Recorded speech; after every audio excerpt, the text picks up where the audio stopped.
added another 20 to say that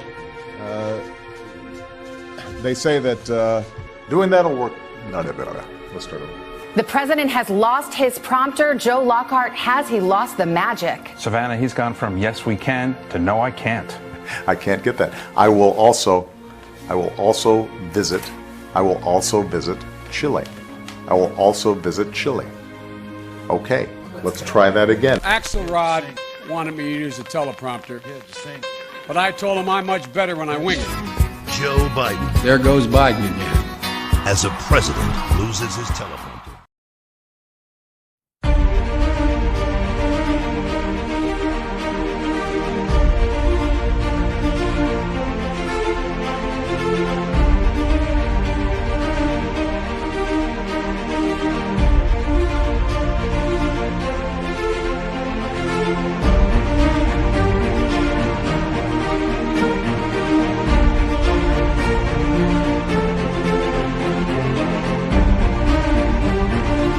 Wih, udah mulai on, guys. Gue lagi ketemu sama Opung. Iya, Ngopi. kita ngopi. Mas Bay, gua mau nanya soal kiprah lo selama ini sebagai instruktur atau yang mementorkan atau mementori, memberikan pelatihan public speaking. Emang lu pernah di mana aja? Banyak. Gue ngerokok. Ya udah. Ini juga ada ini gitu. Ada apa tuh? Ya gue mau nanya, lu tuh udah pernah di mana aja? Gue perlu Banyak. tahu. Di banyak tempat. Gue bingung kalau banyak tempat ceritanya ribet ya. Jadi ada sejarahnya. Dulu sebenarnya gue berhenti ngelatih jadi motivator itu tahun 2011. Awalnya motivator. Iya, tapi itu udah mulai. Gue mulai itu tahun berapa ya? 2006. Ya 2006 gue mulai. Terus udah banyak, terus berhenti. Tapi situ juga belajar mengenai keilmuan yang lain. Gue perdalam mengenai leadership. Gue perdalam mengenai macam-macam yang terkait dengan soft skill. Ya kagak taunya. Begitu gue udah mutusin kayak materi motivasi yang salah nih, karena segalanya nggak hanya bicara uang.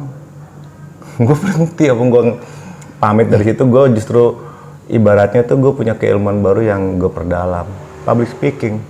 Jadi public speaking itu kalau buat gue tuh justru yang paling baru, tapi ternyata paling banyak diminatin.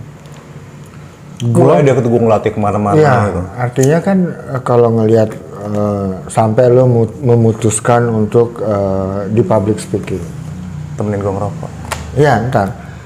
Dalam pemahaman gua, public speaking itu bagaimana seseorang mampu berbicara depan umum dengan pesan yang ingin disampaikan itu jelas, tepat sasaran, dan meresap.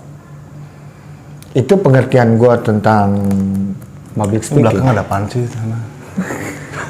Nggak ada ya, cuma kayaknya ada batasan sini. Public speaking itu sebenarnya seni menyampaikan pesan. Kalau gue ya, Seni menyampaikan pesan. Seni menyampaikan pesan. Sama yang gue bilang tadi. Bagaimana supaya pesan itu nyampe? kalau Dengan bagaimana kan ada banyak cara. Ada yang dibacain, sampaikan. jelas. Ini kan di Ada yang pakai email, sampaikan. Ada yang Sampai. pakai WA. Tapi ini adalah seni menyampaikan pesan kita ketemu tatap muka. Lu percaya nggak? Tokoh-tokoh dunia itu ya, sekarang kita tahu lah, nggak usah ditutup-tutupin. Kalau lu punya perusahaan besar sekalipun, lu harus ditunjang sama kemampuan untuk tampil.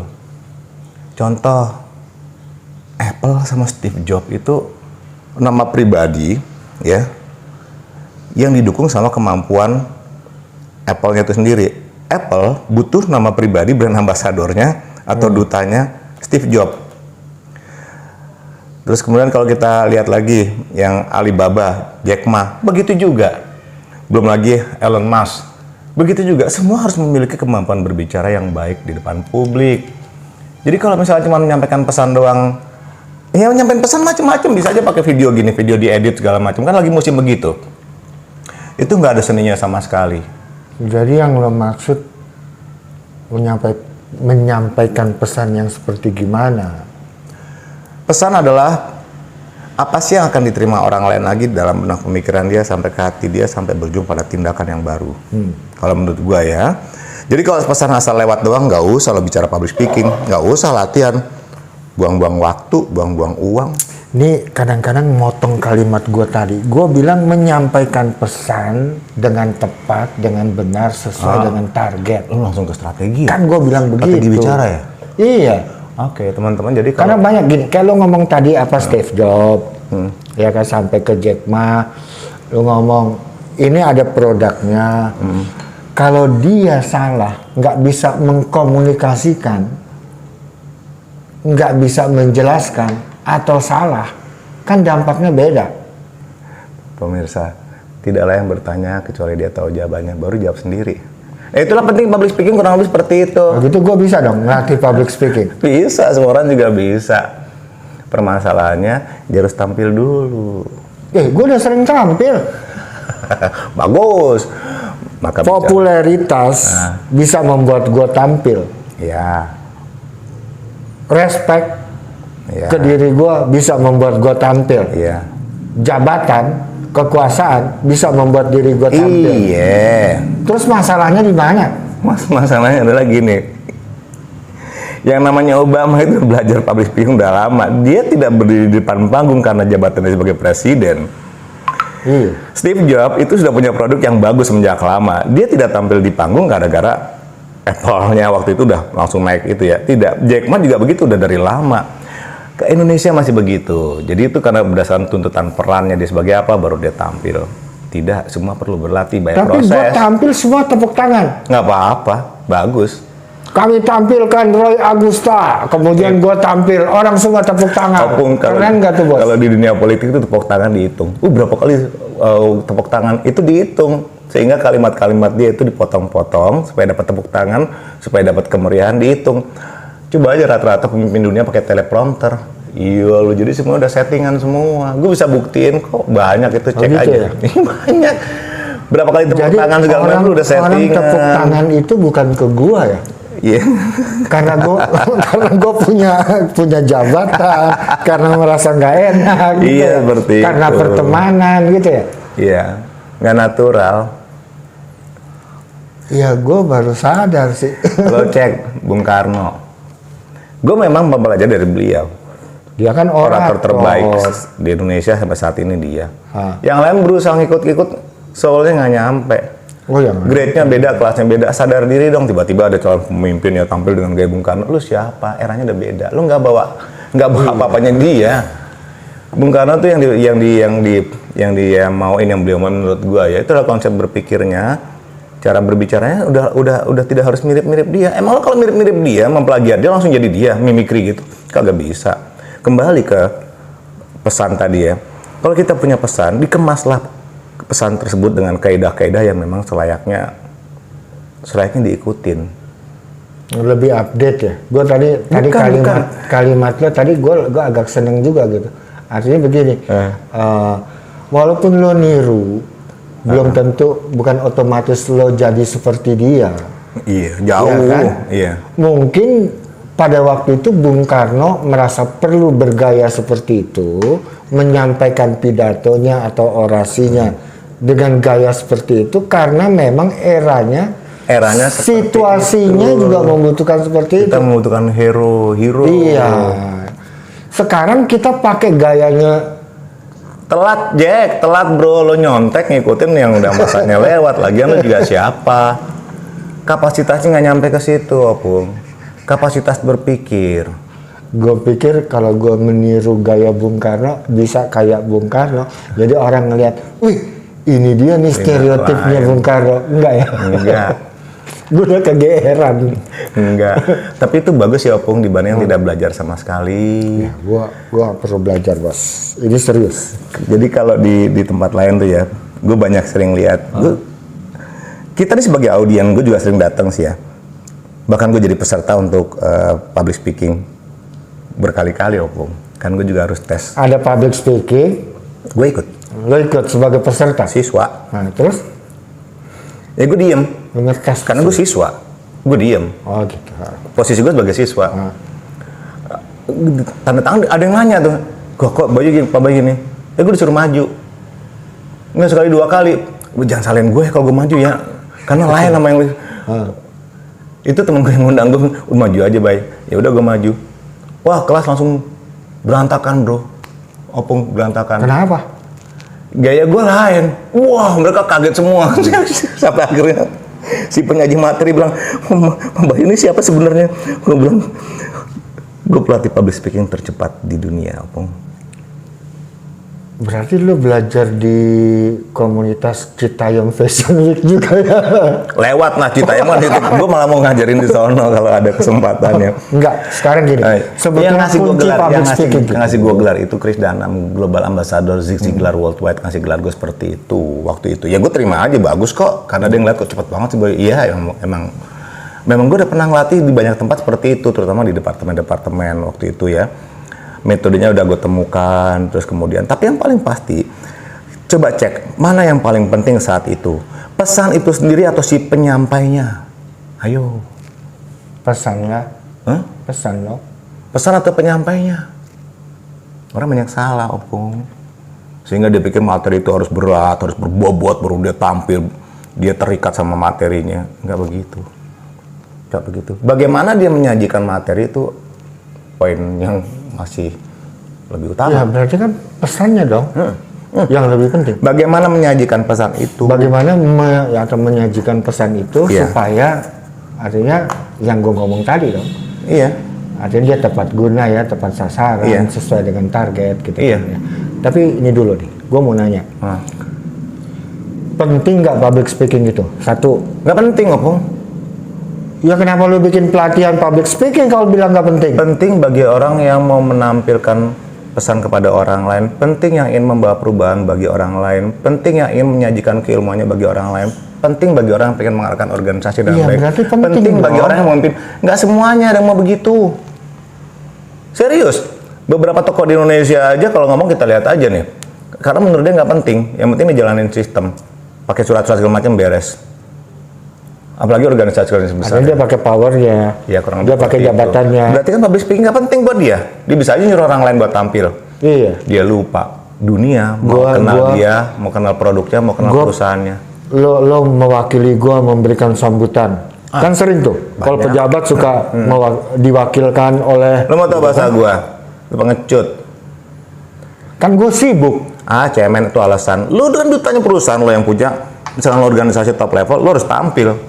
Nggak boleh menyembunyikan diri terus orang lain sudah tampil berhalangan hadir kan, karena sebenarnya lo penakut, pengecut untuk tampil di hadapan publik. Bagaimana lo punya jiwa pemimpin yang besar kalau untuk tampil mewakili organisasi, perusahaan ataupun citra yang mau disampaikan? Bukan nggak punya kemampuannya. Gue benar-benar sibuk, ada waktu. Alasan yang itu bisa bersama. di-create ya, alasan bisa di-create. Kita lihat prioritasnya saat itu apa, kita mesti lihat. Jadi tetap lu mesti tampil. Nggak perlu bagi orang yang nggak butuh. Bagi orang yang pengecut dia nggak perlu tampil. Cukup orang lain. Cukup orang lain. Dan izinkan orang lain yang punya kemampuan public speaking yang baik yang ngambil perannya. Tapi gue pikir ya, lu ini sering nih ya, gue nggak tahu ini menurut salah atau benar ya, bahwa pidato atau sambutan itu ditulisin orang. Satu. Banyak. Ya. Kalau itu cocok, presiden aja ada kok banyak tulisin kok. Bukan sesuatu yang salah juga, tapi kalau itu kenapa sampai bilang salah? Itu harus begitu semua supaya nggak salah? Emang harus gitu? Enggak juga. Ya, artinya kan gue nggak bilang itu salah. Berarti lo menguasain masalah nggak sampai harus ditulisin sama orang lain lagi supaya nyenengin orang banyak? Nah, belum tentu juga sih orang itu nguasain masalah atau apa yang mau gue sampaikan belum tentu sama kan? Iya.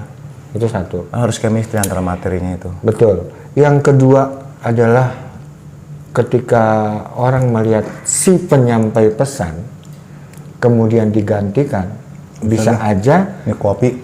Kenapa? Banyak benar tuh lihat tuh. Itu kopi tubruk. Tubruk. Nah, begini pemirsa nih repotnya nih. Lanjut. Ini bahasa kerennya accident coffee. Tubruk, accident tabrakan opung itu bukan tubruk. Oh, tubruk lain. Oh ya, gua ingetnya kayak gitu. Nah, pakai kopi biasa aja ya. Lanjutin gue masih bener. Terus Jadi gue pengen ngorek nih si Bayu Murti ini nih, gitu kan. Dan juga gue pengen belajar, gue pengen tahu. Karena sorry aja, gue juga udah sering memberikan sambutan. Dari 1000 sambutan, 1000-1000-nya itu memberikan gue applause yang meriah. Gue nggak tahu apakah karena message gue mereka bertepuk tangan, apa karena gue, apa karena rambut gue. Pada saat itu gue malu juga. Apa karena jabatan gue? Gue rasa karena rambut lo, gue pengen punya rambut kayak gini nggak bisa Opung.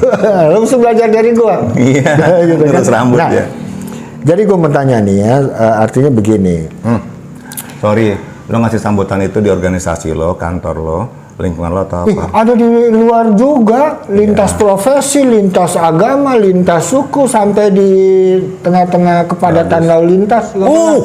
Kepadatan lalu lintas. Iya sampai kan kalau lagi padat kan gue dalam mobil aja gitu Gue pikir lo orasi. gitu.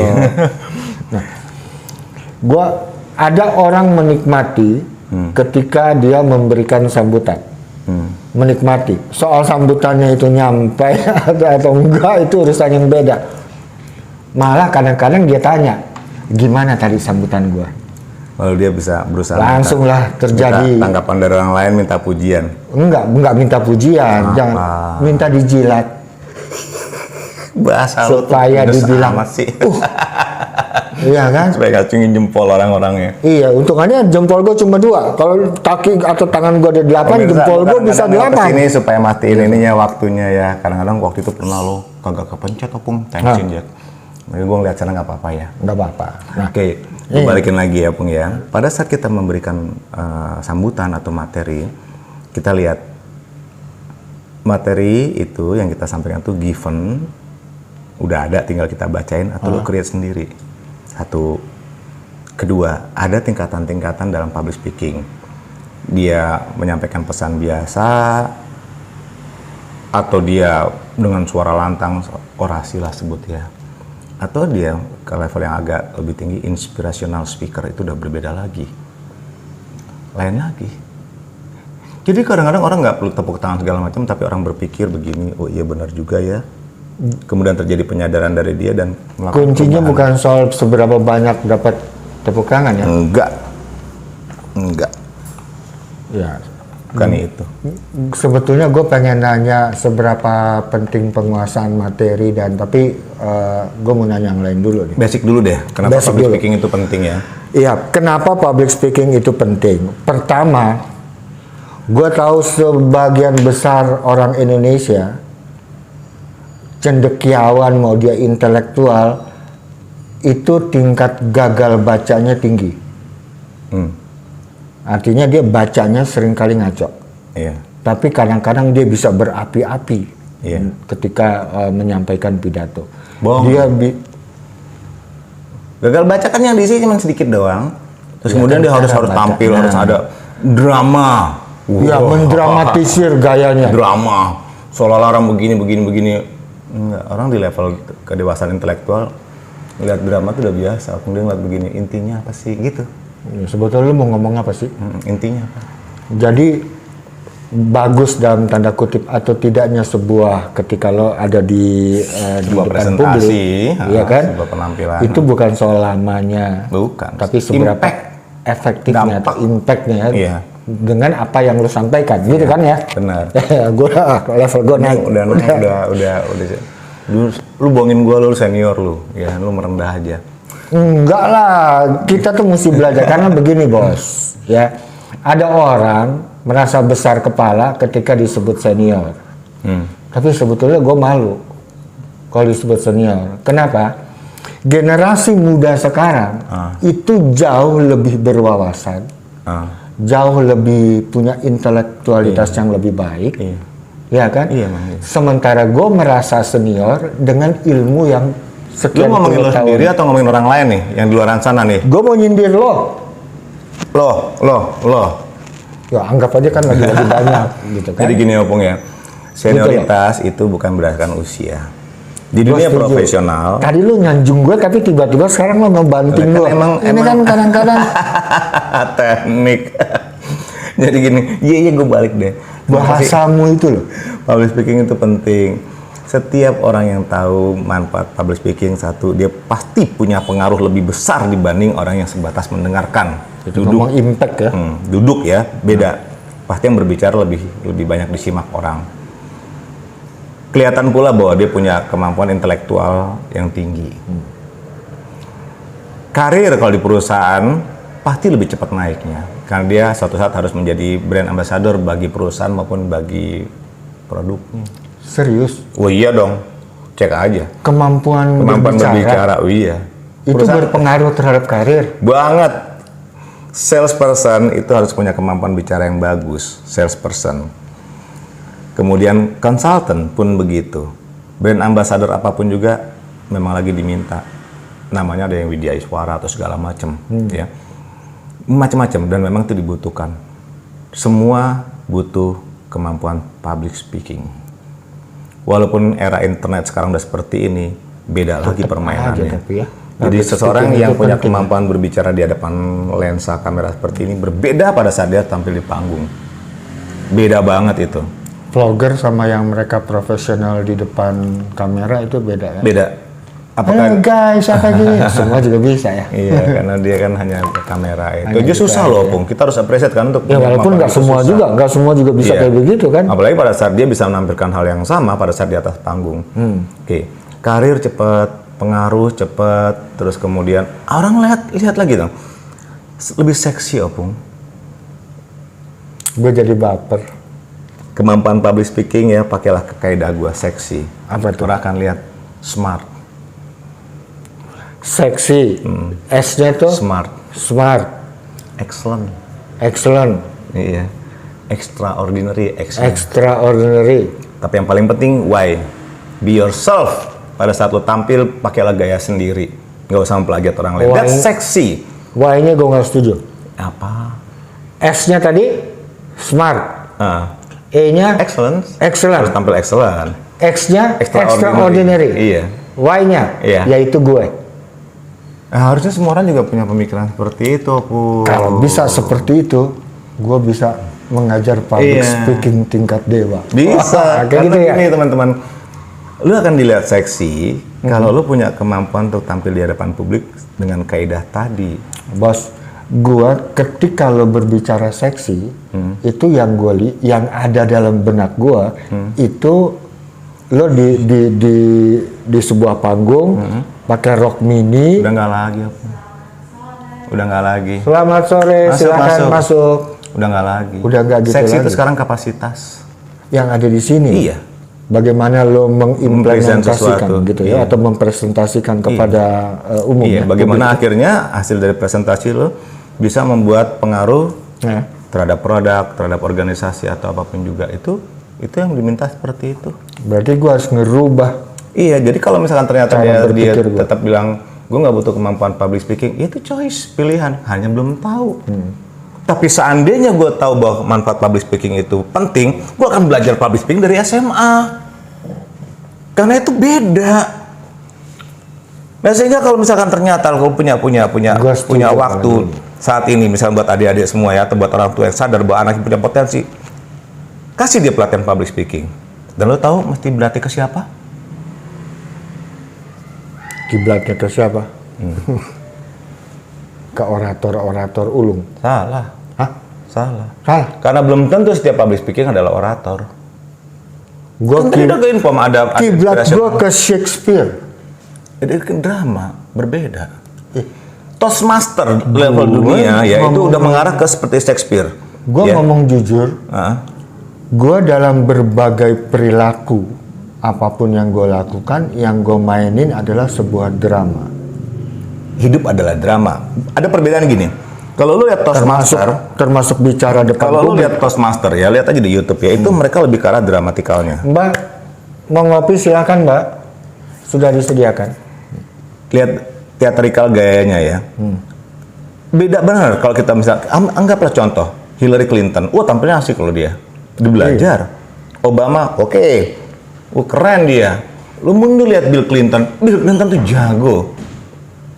Sekarang nih mau tahu loh faktanya loh. Lu lihat loh duta-duta Indonesia kalau keluar negeri, cara jalan aja salah, ngelihat orang aja salah. Lu minta hak segala sesuatu, Karena suatu kebenaran lo datang sebagai tamu, gaya lo segala macam nggak ada postur, nggak ada wibawanya, nggak ada karismanya. Pada saat bicara pun kagak ada kemampuan tuh bicara, pakai teks segala macam. Nggak ada posturnya juga, nggak ada wibawanya juga. Lo bawa nama Indonesia ya, segini gedenya itu lebih berat. Lo bawa nama pribadi lo aja susah.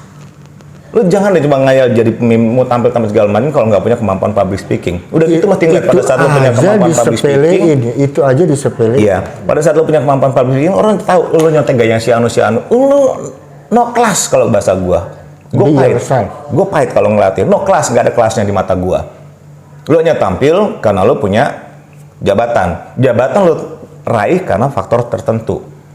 Enggak, itu bukan bergengsi. Kalau menurut gua yang bergengsi adalah pada saat lu tampil tanpa beban apapun juga, tanpa embel-embel apapun juga, tapi lu menyajikan pesan yang penting dan terjadi perubahan. Kalau kata gua. Perubahan di siapa?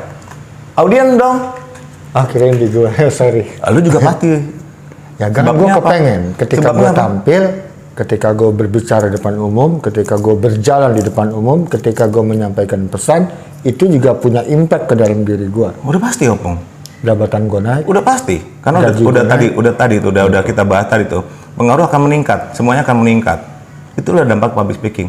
Gue melihat yang kejauhan, Opung, yang lebih jauh lagi. Dulu waktu itu gue dibilang, lu kalau lihat jangan kejauhan, Bay. Ya gue nggak mau batasin horizon gue dong. Gue lihat yang jauh aja. Gue mundur sejauh-jauh mungkin. Setiap nabi kita adalah penyampai, Opung. Setiap nabi kita, rasul kita adalah penyampai. Messenger.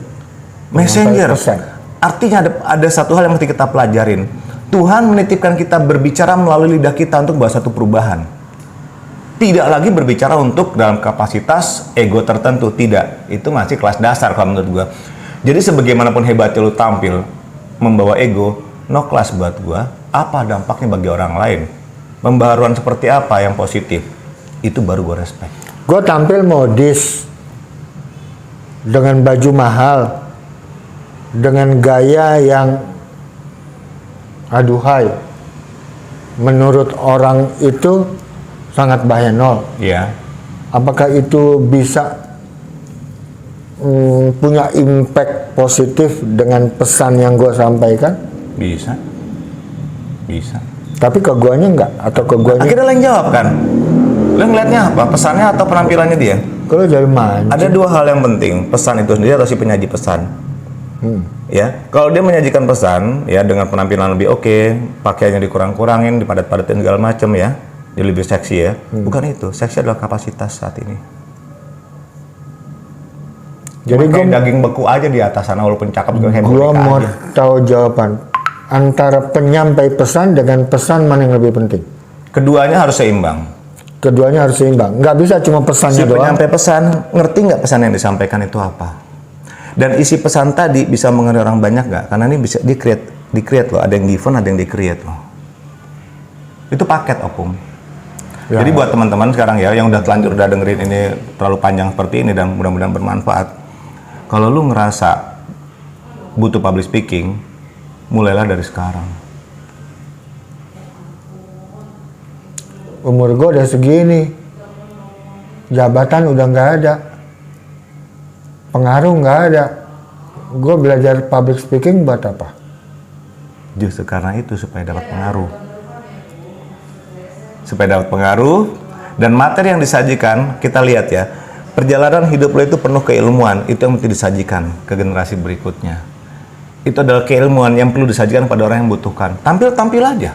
Jadi bukan soal usia untuk belajar public speaking. Enggak, kalau menurut gue ya, enggak. Itu bergantung pada kesadaran lo sendiri bahwa apa yang kita jalani selama hidup ini adalah keilmuan yang pasti bermanfaat buat orang lain. Maka sajikanlah itu. Tinggal untuk di mana dia harus tampil. Gini Mas Bay ya,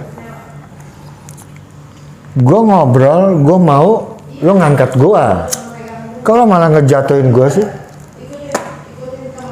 Semua kan persepsi. Oh itu persepsi gue aja. Persepsi. Tapi jadi gue juga memang harus merubah cara berpikir gue. Iya kan? Selama ini kan kalau lo ngomongin gue selalu punya persepsi negatif tentang lo. Silakan. Hak lo juga dong. Iya, gua. Buat berpersepsi. Tapi impactnya juga ke diri gua ya.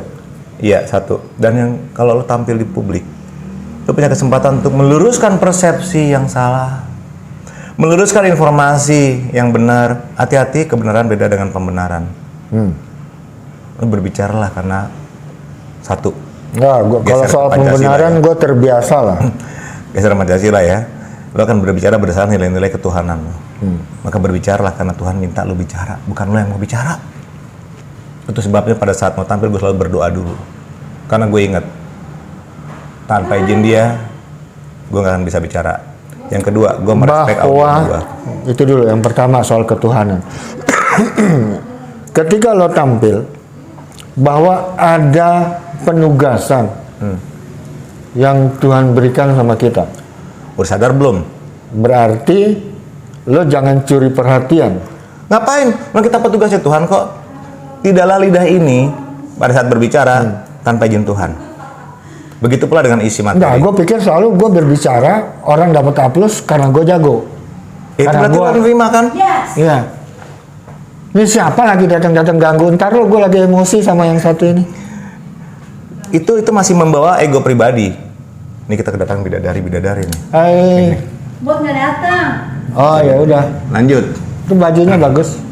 Bye. Bye. Oke. Oke. Itu maunya kita.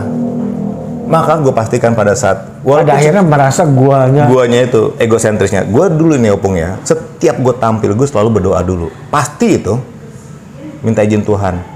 Bahwa Yang kedua, ketika lo tampil itu ada kepercayaan Tuhan yang diberikan untuk kita. dan kita minta izin, boleh nggak saya bicarain Tuhan? Itu mutlak buat gue Opung. Juga supaya kesadaran gue terhadap gue sendiri itu aman, terhadap kesadaran gue terhadap pesan itu sendiri aman. Sehingga suatu saat pada saat gue harus berbicara keras, maka terjadilah keras. Gue juga nggak tahu bagaimana. Pada saat lembut, lunaklah gue. Yang kedua, gue mesti respect sama orang lain. Audien gue bisa aja duduk. Ya. Tapi Tapi kita dia- harus respect. Dia punya pengalaman bisa lebih. Dia punya knowledge lebih. Dia punya sikap lebih. Dia hanya harus duduk dengerin gua. Hal yang sama suatu saat gue pun begitu. Jadi lo respect jangan lah. sok, jangan belagu ketika Dilarang. ada di. Kalau menurut gue dilarang. Gue ngelarang diri gue sendiri seperti itu. Kedua, Yang ketiga, ketiga, pada saat berbicara kita nyatukan pikiran orang banyak. udah. Tujuannya harus jelas, diterima. Persatuan Ah Indonesia. terserah mau lo mau denger atau enggak. Tidak, gue nggak begitu. Itu bicara level biasa. Cuman bicara doang, udah gitu nggak berdampak. No point. Buat apa lo bicara kalau cuma ngabisin waktu orang? Buat apa lo bicara kalau misalnya hanya barang ngabisin durasi panitia? Nggak usah. Kalau gua. Maka sebelum tampil, pastikan dulu isi materi itu bermanfaat. Yang keempat, di dalam proses berbicara gue tuh, gue selalu diskusi dengan diri gue sendiri dulu. Boleh nggak gue bicara ini? Karena hikmat berbeda dengan kebijaksanaan. Pada saat gue tampil, gue harus menyesuaikan gaya gue, menyesuaikan materi gue, menyesuaikan audien gue, menyesuaikan humor gue, menyesuaikan juga dengan data yang gue sajikan supaya lebih diterima dengan lebih baik. Ini kan panggung gua. Bukan panggung lu. Ini panggung Tuhan yang kebetulan lu hanya diminta untuk berbicara sesuai maunya Tuhan. Oh gitu. Berarti udah nggak ada keegoan lagi, nggak ada lu, nggak ada gua. Ini terserah Tuhan itu. Dan pada saat itu, ngomongnya jangan ngegas tuh. enggak sih ya, karena banyak orang begitu Opung. Dia pikir panggungnya dia. Iya, Orang nggak. gue juga mikir itu panggung gua. Ya makanya gue ngegas. Digasnya juga gak ngerti, apalagi dihalus-halusin. Kena kopi tubruk, ntar accident. Terus yang kelima? Oke, yang kelima. Pada saat sudah berbicara, izinkanlah prinsip proporsional itu terjadi. Ada orang yang pada saat mereka berbicara di sana ngobrol, karena mau cari perhatian kanan kiri. Ada yang mereka berbicara nanti pada saat itu. Lo harus sabar kalau mereka main handphone. Gue lempar deh. Diam. Jangan. Jangan kalau gue lagi ngomong harus dengar. Ngerti? Jangan, itu pribadi. Itu proporsional, biarin aja. Kalau kita fokus kepada yang seperti itu, kita nggak adil sama yang sisanya. Banyak yang lebih mau untuk dengerin Opung. Jadi kepentingan orang banyak harus didahulukan. Iya. Ini kan yang ngobrol cuma 1, 2, 3 termasuk yang ketiduran. Iya, yang lainnya kan pengen bener-bener butuh. Kenapa fokusnya ke sana? Tinggalin mereka dari perhatian lo. Lanjutin presentasi sampai selesai. Iya. Iya, gitu. Itu kaidah Pancasila, Opung. Kaidah apa? Pancasila, satu Pancasila. ketuhanan lo doa. Satu dulu. ketuhanan. Iya. Jadi lo mesti ingat bahwa panggung lo ini bahwa Bukan atas semua izin tipe- Tuhan. Iya. Yang kedua lo respect yang lain-lain. Respect. Iya, ada yang lebih pintar, kemudian dia cuma pas waktu itu dengerin lu, berarti dia juga punya kerendahan hati untuk dengerin lu, gitu. Respect, nggak boleh belagu. Jadi ada orang mau dengerin gue bukan karena gue hebat, tapi Bisa justru jadi dia rendah mau. hati, itu lebih hebat, dia rendah hati mau dengerin orang lo bicara. Oke. Yang ketiga, Punya tujuan pada saat berbicara, tujuannya memberi manfaat buat orang banyak, persatuan Indonesia. bos, Ah, kalau tujuannya buat gue nggak boleh. Kan Iya. gue dikasih kesempatan. itu masih lu lagi, Tuhannya mana? Ada lu sendiri, ya udah. Maka lo akan bermain dengan emosi lo. Di situ tuh banyak terjadi blunder, orang salah ngomong lah segala macam. Oh, udah gitu dia ngumpulin wartawan, mengkoreksi omongan dia di Akhirnya out of control. Nah, itu otak Tuhan kontrol. izinkan terjadi karena lu Karena lu yang mau. Iya. Tanggung jawab lah. Tanggung jawab, iya keluar duit lagi, mesti cuci nama, cuci nama. Yang keempat, kenal bener sama materi, manfaatnya, nyesuaiin Betul-betul nyesuaiin kuasai. situasi, Bukan jangan bicara karena sara, hafalan. bukan, jangan bicara, hindari sara, suku, agama, ras antar golongan, hindari, tambahin P supaya nggak sarap ya, politik jangan dibahas, kecuali kalau emang lu orang politik. Kecuali panggungnya di situ. Iya, tapi kalau di level profesional, sarap itu selalu gue bawa. Hindari humor yang mengandung sarap, ya. Oke, jangan sampai lu juga nyakitin orang, gitu. Kan kita sering tuh humor-humor yang Enggak, melecehkan humor plastik segala macam udah nggak melecehkan main lagi. fisik Udah kuno. gitu ya. Karena udah terjadi udah intelektual sekarang. Sampai yang kelima terakhir. Yang kelima, izinkan lo lihat yang mau dengerin. Berikan fokus konsentrasi ke yang mau dengerin. Ini baru konteks berkeadilan. Kalau cuma gara-gara 1-2 orang yang main handphone segala macam, orang akan lihat bahwa orang itu nggak berguna. Kenapa? Dia lu nggak bisa ngerespek orang lain suatu saat pada saat kita tinggal lihat kok, nanti kita ambil contoh. Jadi kalau pada saat orang itu pengen bergaul dengan orang lain, lo akan dicuekin juga. Jadi memang ada orang-orang yang memang menjadikan dirinya sampah. Banyak, dia nggak sadar bahwa dia mengarahkan dia seperti itu hanya karena dia merasa hebat. Wah, buat jatuh itu. Kita tidak mau respect Nah, sama orang orang lain akan tahu. lain juga akan. Iya begitu, hukum keterbalikan. Kalau kata gue gitu, nah pada saat di pelatihan gue pakainya metode Omega. Wah keren lagi opung. Tadi jelasin prinsip-prinsip atau karakteristik Pancasila dalam public speaking. Sekarang Omega. Metode pelatihan kalau sama gue. Emangnya kalau Om Roy nggak bisa? Nggak. Kenapa harus pakai Om Roy Omega? gondrong, Om Roy keren, kalau gue kan enggak. Kita pakai Omega. Omega itu apa? Original. Original. Materi itu persis sama keadaan, sama lo sendiri ya, sama keadaan itu. Jadi pelatihan tuh harus original. Kan bisa niru di orang lain nggak tahu. Iya, berarti nggak original. Gue tahu sebagai pelatih, lo pakai gaya siapa tahu, kebaca karakternya. Nah ini M. konteks be yourself tadi ya, Ya. original ya. M. M-nya apa? Omega, memorable, karena di setiap pelatihan gue tuh materi gue kasih ya, exercise pakai ada gerakan-gerakan segala macam, dia selalu ingat. Oh gerakan ini gue ingat ini. Ada atau nggak ada gue dia ingat gerakan gini? Oh iya, seperti ini tujuannya. Ada juga tulisan-tulisan segala macam, pasti gampang diingat. Contoh, untuk menyajikan materi pakailah metode hamburger, contoh ya. Hamburger. Nah, langsung Iya. inget dia gitu. Maksudnya ini apa, ini apa, ini apa. Ada di situ semua. Terus E itu mudah, easy. Setiap pelatihan gue itu dengan exercise yang mudah. Wah, ada joget-jogetnya juga, opung, jadi gampang. Nggak berat, nggak harus duduk gitu ya, sampai kayak dipaku orang ya. Pegal lah. Gainful, pasti semua yang gue sajikan itu Gainful. memberikan Apa itu, manfaat, memberikan manfaat. Ini manfaatnya ini karena dari metafora atau analogi yang gue sampaikan pasti ada manfaatnya, sehingga mereka ngelihat gainful itu sebenarnya gini, kita tuh kepekaan kita melihat situasi, itu membawa manfaat, itu ilmu bertebaran, opung. Ambil ini, kita jadiin, semua membawa manfaat. Jadi keadaan sekeliling sekitar kita nggak perlu jauh-jauh, itu sebetulnya bisa dijadikan hal-hal yang bermanfaat ketika kita melakukan public speaking. Iya, dalam pelatihan juga begitu. Gue udah jago ya menerjemahkan Bisa. itu lo ya. Emang lo senior, lo aja pura-pura sama gua. Gegeser. Serius? Iya. Gue emang pura-pura bisa. Yang A, applicable. Gue datang dari dulu ya, gue lihat karena gue pernah jadi siswa, opung. Gue pernah lo dalam satu pelatihan 2 hari 1 batch, mahal ongkosnya. Itu gue cuma dapat kesempatan bicara 1 menit. Lalu gue mikir, ini gue belajar public speaking atau berlatih public speaking? Itulah perbedaannya. Kalau gue belajar public speaking, gue harus mampu belajar bicara.